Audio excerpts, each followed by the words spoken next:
Hello student, पिछले दिन हम लोगों ने पढ़ लिया था प्रक्षेप और प्रक्षेप का पक्ष। आज हम लोग पढ़ेंगे उससे संबंधित कुछ परिभाषाएं। पहला है प्रक्षेप का उड्डयन काल, फ्लाइट टाइम ऑफ प्रोजेक्टाइल। उड्डयन काल ध्यान दीजिए, उड्डयन काल किसे कहते हैं? जितने समय में कोई पिंड अपने प्रक्षेपण बिंदु से उच्चतम बिंदु तक पहुंचकर पुनः उसी समतल तक वापस आ जाता है परवलय पथ द्वारा।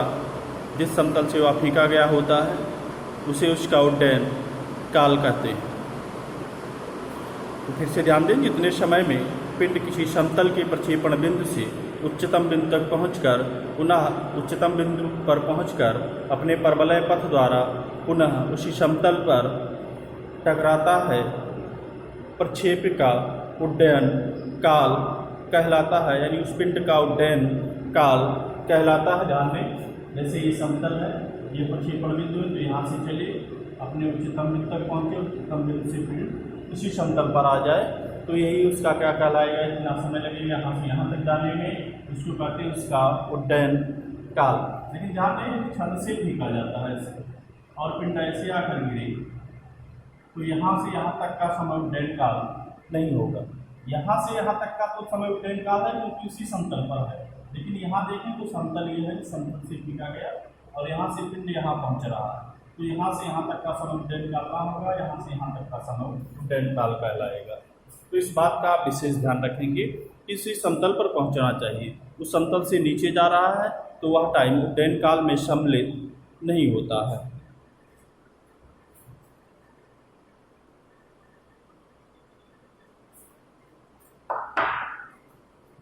सपोज कर लेते हैं एक प्रक्षेप पिंड फेंका जाता है, इसका प्रक्षेपण बिंदु O है, यहाँ से फेंका इसी पॉइंट से, इसका प्रारंभिक बिंदु इसके घटक हो जाएंगे u पर u cos थीटा जी, ये कोण थीटा है, तो एक घटक हो जाएगा u पर u sin थीटा जी, इसका मैक्सिमम पॉइंट होगा u, ऊंचाई है h।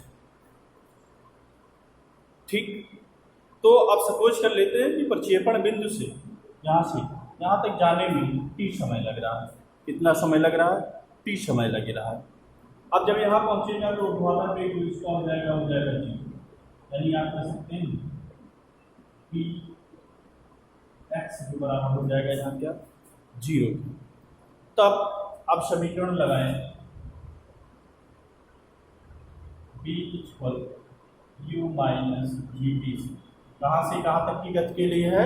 O से P तक की गति के लिए कौन सा समीकरण लगा रहे हैं आप? b equal u minus G T से। ठीक, तो अब u देखें तो u बराबर है आपका ऊर्ध्व दिशा में, गति पर विचार कर रहे हैं, ऊर्ध्व दिशा में गति।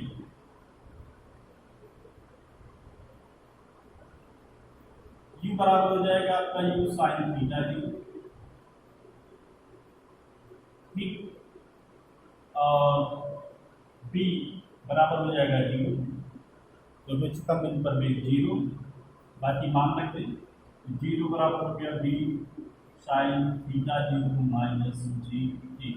यहाँ से t ज्ञान कर लें, हो जाएगा b साइन थीटा 0 जी। ये तो उच्चतम बिंदु तक जाने का समय।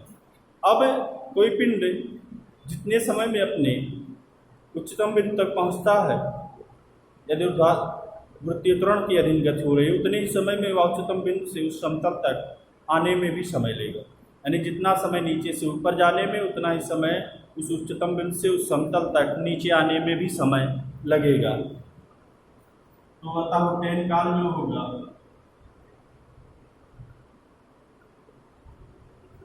t, ये बराबर हो जाएगा इसका दुगना 2 गुणे स्मॉल t, इसको हो जाएगा 2 u साइन थीटा जी मिल जाएगा। तो अब यहाँ लिखना होगा बीच में आपको कि जितने समय में कोई पिंड अपने प्रक्षेपण बिंदु से उच्चतम बिंदु तक पहुँचता है, उतने ही समय में उच्चतम बिंदु से उस समतल तक आने में भी उतना ही समय लगता है। अतः उड्डयन काल t बराबर 2u साइन थीटा 0 अपान जी। तो ये तो हो गया उड्डयन काल। दूसरे पॉइंट पर आते हैं, प्रक्षेप की ऊंचाई।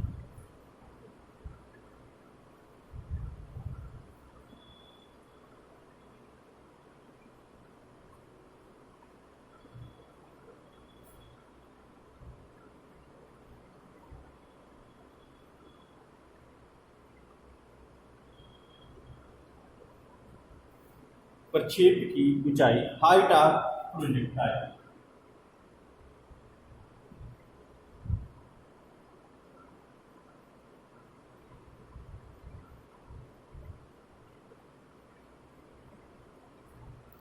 ध्यान दें, पिंड के पथ के, यानी पिंड का जो प्रबलय पथ है उसके उच्चतम बिंदु कौन सा है यहाँ पे, उच्चतम बिंदु की ऊंचाई को प्रत्येक को प्रक्षेप की ऊंचाई कहते हैं। ध्यान दें, पिंड के परवलय पथ के उच्चतम बिंदु की ऊंचाई को प्रक्षेप पथ की ऊंचाई कहते हैं। कहाँ से, कि समतल से देखा गया उसी समतल से देखना है। तो ये मैक्सिमम पॉइंट है आपका पी, इसकी ऊंचाई कितनी है एच, तो यही ऊंचाई क्या कहलाएगी, इसकी जो है अधिकतम ऊंचाई कहलाती है। अब पुनः यदि पूर्व दिशा में पर विचार करें,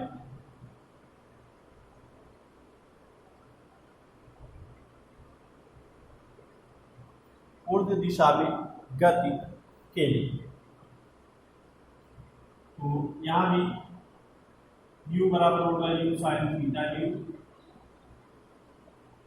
v बराबर मिल जाएगा v, और ऊंचाई ये चेंज की रहेगी।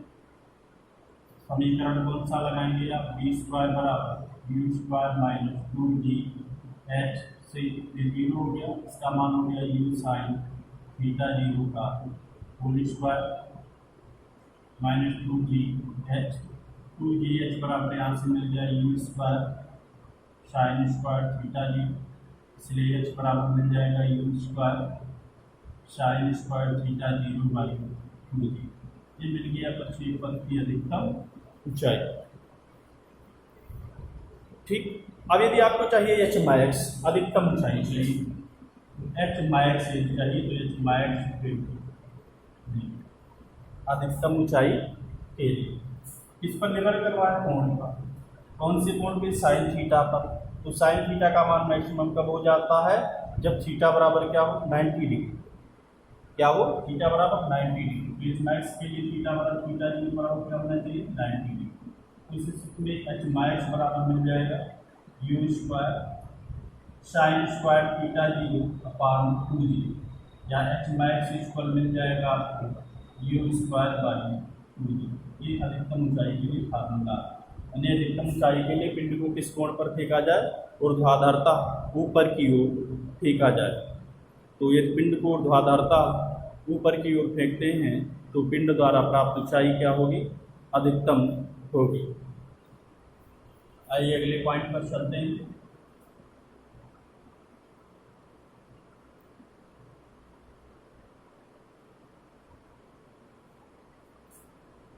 रेंज ऑफ प्रोजेक्टाइल, प्रक्षेप का परास।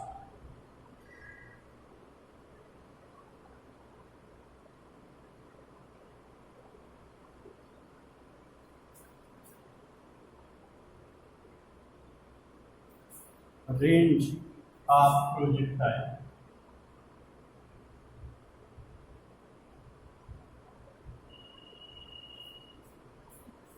ध्यान दें, अपने उड्डयन काल के दौरान, ध्यान दें, उड्डयन काल के समय दौरान पिंड जितनी क्षैतिज दूरी तय करता है उसे प्रक्षेप का क्षैतिज परास कहते हैं। ध्यान दें, अपने उड्डयन काल के दौरान पिंड जितनी क्षैतिज दूरी तय करता है उसे प्रक्षेप का क्षैतिज परास कहते हैं। तो यहाँ इस चित्र में क्षैतिज परास देखें तो ये O है और ये पॉइंट A है, तो ये जो होगा इसका क्षैतिज परास कहलाएगा। क्षैतिज दिशा में चली गई। क्षैतिज परास जो होता है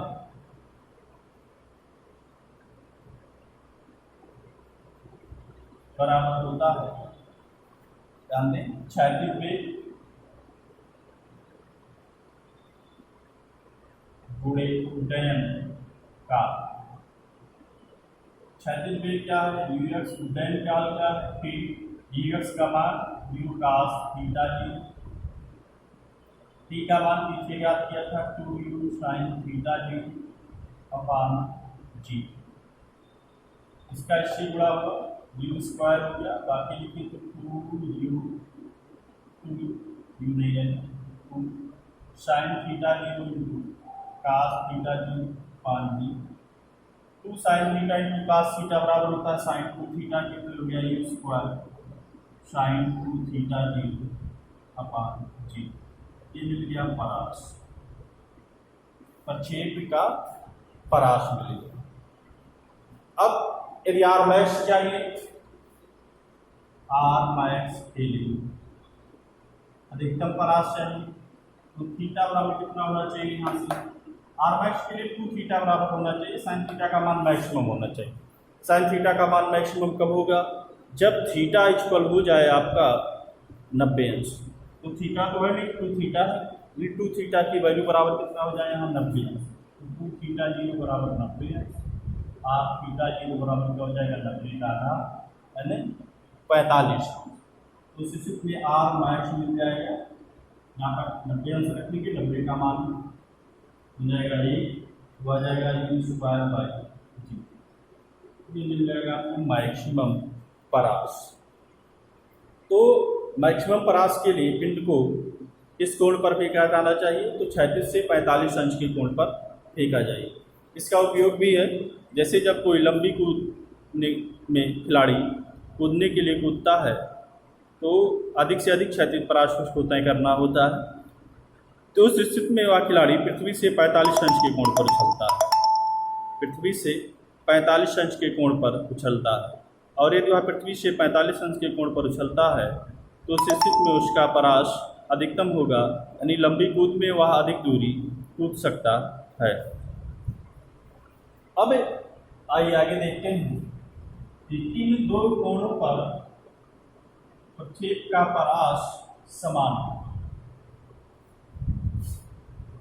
एक ही दिशा में दो कोण कौन कौन से हैं, आर बराबर है u sine square u sine 2 theta upon g. इसी समीकरण में जो भी ये समीकरण यह है ना, आर बराबर u square sine 2 theta zero upon जी।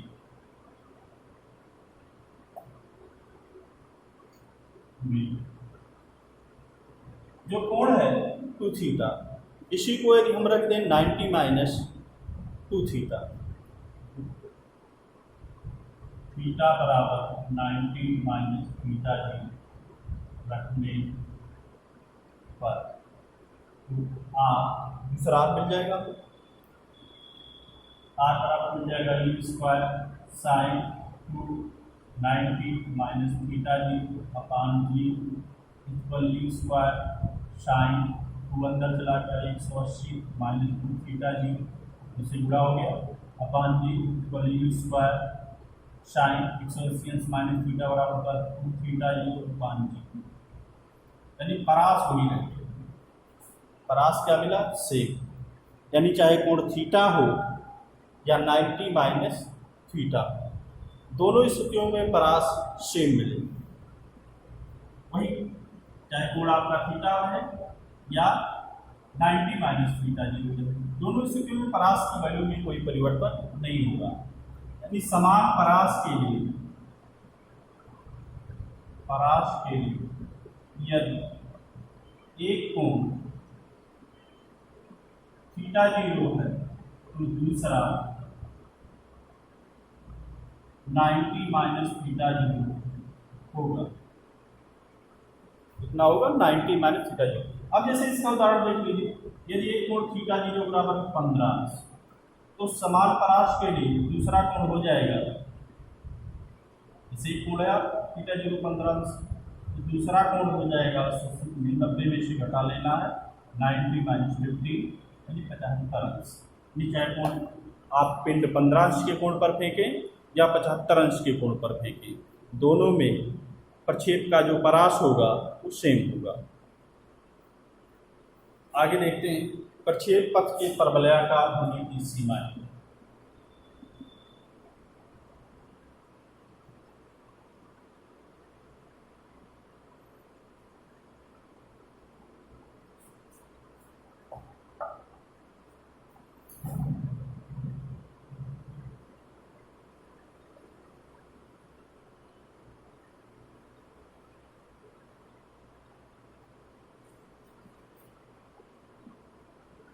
प्रक्षेपक के परवलयाकार होने की सीमा, यानी क्या कंडीशन है जिसके आगे प्रक्षेपक आपका परवलयाकार नहीं होगा। ध्यान दें, प्रक्षेप पथ परवलयाकार तभी हो सकता है जब प्रक्षेप का त्वरण जो हो वह एक समान बना रहे और त्वरण की दिशा प्रक्षेप के वेग की दिशा से भिन्न हो। पृथ्वी तल से फेंकी गई प्रक्षेप का गुरुत्वीय त्वरण क्या होता है g, और यह अगर कुछ सीमाओं तक ही यह निश्चित बना रहता है, इसलिए इसकी ये जो है कुछ लिमिटेशन है प्रक्षेप पथ के परवलयाकार होने। पहली है, प्रक्षेप बहुत अधिक ऊंचाई तक नहीं जाना चाहिए, अधिक ऊंचाई ना हो। पहला क्या, अधिक ऊंचाई ना, अधिक ऊंचाई तक गिर जाएगा तो पृथ्वी तल से बहुत अधिक ऊंचाई जाने पर जी का मान बदल जाता है। जी का मान क्या होता है, घट जाता है, और जी का मान यदि घट जाएगा तो प्रक्षेप का पथ जो होगा परवलयाकार नहीं रहना चाहिए, नहीं रहेगा। दूसरा, अधिक परास नहीं होना चाहिए।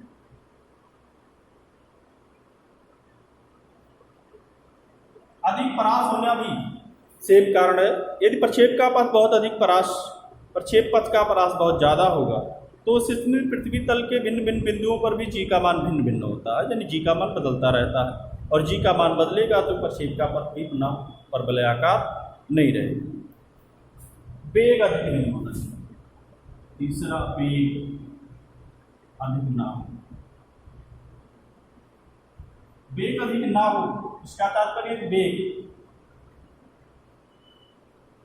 प्रक्षेप का वेग बहुत ज़्यादा होगा तो उस स्थिति में वायु का प्रतिरोध नगण्य नहीं रह जाएगा, और यदि वायु का प्रतिरोध नगण्य नहीं रह जाएगा तो वो एक अन्य त्वरण कार्य करने लगेगा वायु के घर्षण बल द्वारा, और उस स्थिति में भी प्रक्षेप का पथ परवलयाकार नहीं रहेगा।